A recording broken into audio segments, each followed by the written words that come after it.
que vous avez entendu ce qui se passe à l'est du Congo? Ça peut paraître loin, mais savez-vous que l'Europe y joue un rôle direct et mortifère? Alors commençons par le début. À l'est du Congo, au Kivu, la frontière avec le Rwanda, la guerre a causé environ 6 millions de morts. Certains estiment d'ailleurs que la moitié de ces morts seraient des enfants, imaginez-vous. Alors aujourd'hui, on parle surtout du groupe dit rebelle du M23 qui déstabilise la région. Et en fait, avec l'aide du Rwanda, ce groupe occupe aujourd'hui une partie du territoire congolais. Et le rôle du régime rwandais est fondamental.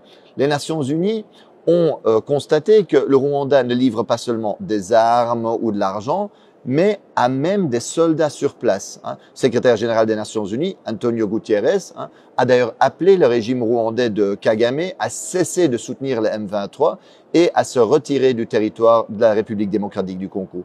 Parce qu'il s'agit vraiment en fait d'une violation de la souveraineté du Congo et du droit international. Et que va chercher le régime rwandais en République démocratique du Congo? En fait, cette région est hyper riche en minerais. Ressources naturelles, notamment le cobalt et le coltan. Ce sont des minerais essentiels pour les multinationales européennes qui servent entre autres pour les smartphones, les batteries, mais qui sont aussi utilisés dans l'industrie de la défense, dans la transition verte, l'aéronautique. Et donc le Kivu contient 60% des réserves mondiales de coltan à lui tout seul. Imaginez-vous l'importance stratégique de cette région. En d'autres mots, la guerre, les massacres, la déstabilisation à l'est du Congo arrangent bien ceux qui veulent voler les richesses naturelles, les matières premières du Congo. Et sans surprise, un groupe d'experts des Nations Unies a constaté qu'en 2023, le Rwanda a enregistré une hausse sans précédent de ses exportations de coltan, une augmentation de 50% par rapport à l'année précédente. Et chaque mois, par exemple, le M23 fait passer en contrebande 150 tonnes de coltan, de la localité congolaise de Rubaya, occupée par eux, vers le Rwanda. C'est un pillage sans équivalent. C'est vraiment incroyable. Et certains qui regardent la carte me demandent, mais Marc, comment est-ce possible qu'un pays relativement petit comme le Rwanda est capable de déstabiliser de manière si durable le Congo qui est beaucoup plus grand? Le Congo, c'est presque 2/3 de l'Europe, c'est 4 fois la France, 80 fois le territoire de la Belgique. Ben c'est qu'évidemment, ce n'est pas que le Rwanda, ce n'est pas qu'une question entre Congo et Rwanda, c'est que le Rwanda reçoit le soutien de l'Occident, des États-Unis, mais aussi de l'Europe. Chaque année, l'Union européenne offre par exemple des dizaines de millions d'aides à l'armée rwandaise. La Pologne a même promis toutes les armes, toutes les technologies militaires dont le régime aurait besoin. Et dans le cadre du programme Global Gateway, l'Europe a promis des investissements de 900 millions au Rwanda. Et cerise sur le gâteau, en février 2024, l'Union européenne a signé un protocole d'accord privilégié sur les matières premières avec le Rwanda.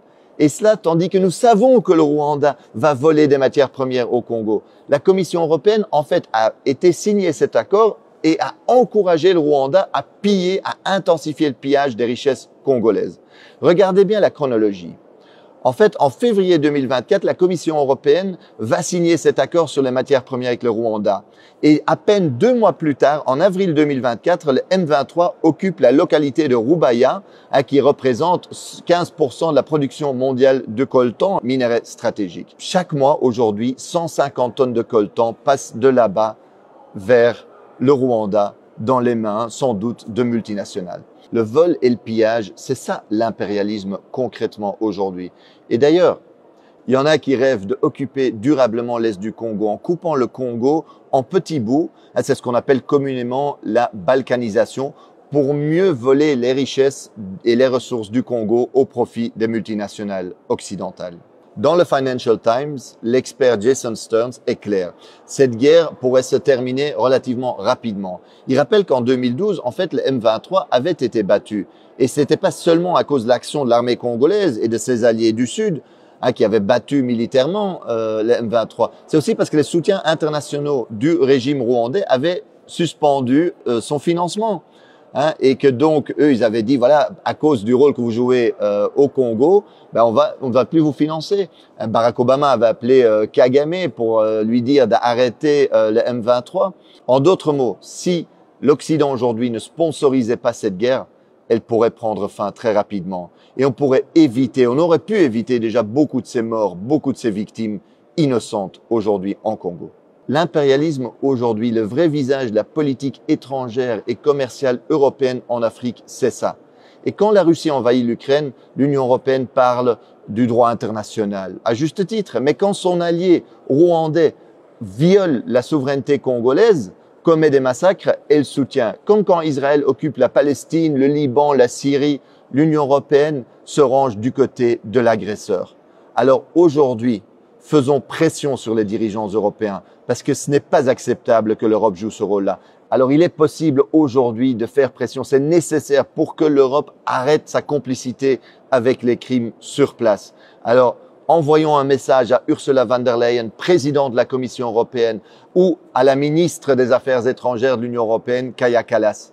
Envoyez-leur un message par les réseaux sociaux, envoyez-leur cette vidéo-ci. Et en plus, mobilisez-vous dans la rue parce qu'il faut mettre la pression sur nos gouvernements aujourd'hui.